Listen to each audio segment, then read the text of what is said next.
Buenos días, hermanas. Vamos a continuar con nuestra serie Los jueces de Israel y vamos con el tema número 3. Dice este tema, el libro de los fracasos. Bueno, antes de que estudiemos ya en el orden en el que viene el libro de jueces, quiero recalcar estos versículos del capítulo 1 para que veamos por qué es que Jueces se convierte en este libro de los fracasos. Mira, vamos a leer el versículo 19, dice así: Y Jehová estaba con Judá, quien arrojó a los de las montañas, mas no pudo arrojar a los que habitaban en los llanos, los cuales tenían carros errados. ¿Por qué se llama Jueces, o por qué podríamos decir que Jueces es el libro de los fracasos? Bueno, porque Jueces registra la historia y la razón por la cual Israel estaba fracasando en su comunión con Dios. ¿Por qué pasó de ser ese pueblo conquistador que hasta Josué estamos leyendo y se convierte en un pueblo fracasado que constantemente es sometido por sus enemigos? Pues prácticamente es porque Israel no cumple con el mandato de ellos deshacerse de sus enemigos. Y como ellos no se deshacen de sus enemigos, entonces lo que vamos a encontrar después es que los enemigos los van a someter a ellos. Tenemos el ejemplo aquí en el versículo 19. Y Jehová estaba con Judá, quien arrojó a los de las montañas, o sea, Dios estaba con él, y sí, arrojó a los de las montañas, mas no pudo arrojar a los que habitaban en los llanos, los cuales tenían carros cerrados.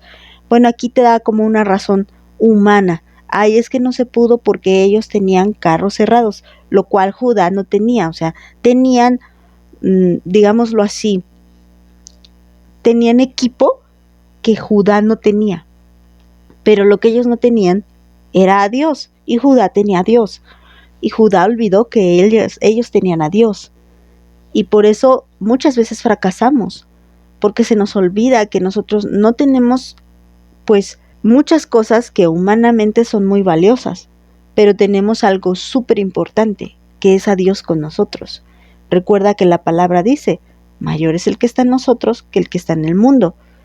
Pero aquí lo que está pasando con el pueblo de Israel es que ellos van olvidando que mayor es el que está en ellos que el que está en el mundo, y se van amedrentando con las cosas que los enemigos tienen y los sienten más poderosos a ellos que a sí mismos al tener la presencia de Dios. Bueno, el pretexto para que Judá no pudiera deshacerse de sus enemigos fue precisamente que sus enemigos tenían carros cerrados. Luego vamos con otro ejemplo. Mas al jebuseo que habitaba en Jerusalén no lo arrojaron los hijos de Benjamín, y el jebuseo habitó con los hijos de Benjamín en Jerusalén hasta hoy.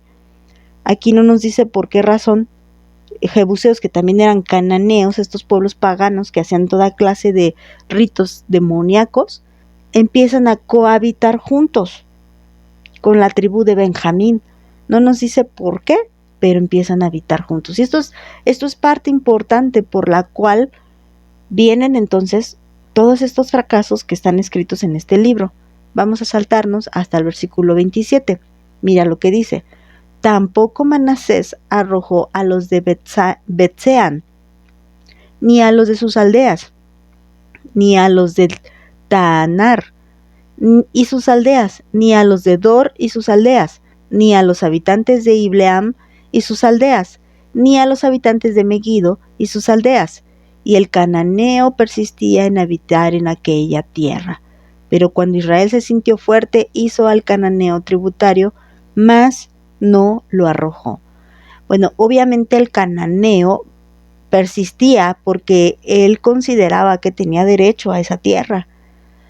Dios le promete esa tierra a Abraham cuando esa tierra estaba siendo habitada por los cananeos, y le explica a Dios a Abraham que iba a expulsar a los cananeos por todas esas costumbres tan horribles que el pueblo estaba teniendo.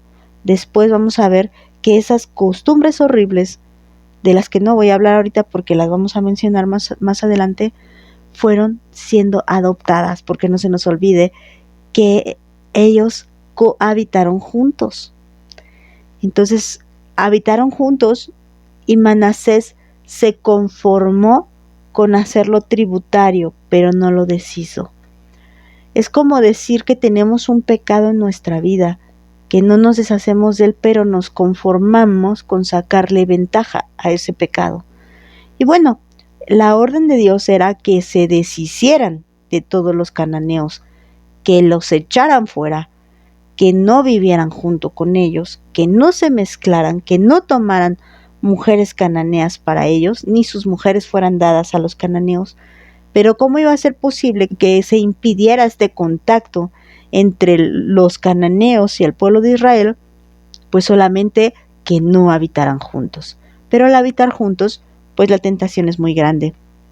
Cuando tú toleras un pecado en tu vida, es muy grande la tentación de que vuelvas a caer en ese pecado. Es mejor deshacerse.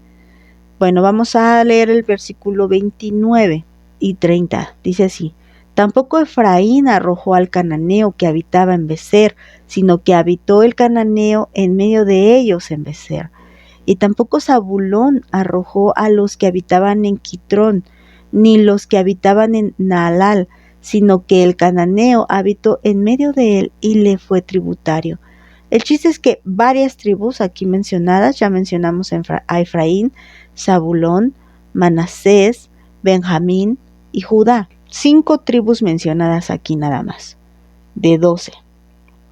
5 que decidieron cohabitar con los cananeos, cohabitar con el enemigo. No era muy buena idea tenerlos ahí junto a ellos, pero esto les pareció buena idea a ellos.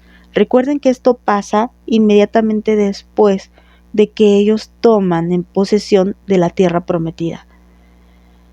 Josué reparte las tierras, pero aún quedaban territorios donde ellos tenían que deshacerse de los enemigos y conquistar ese territorio. Aún faltaba territorio. En el tiempo de Josué se hizo parte de, pero ellos tenían que terminar lo que Josué había iniciado. Pero no fue así.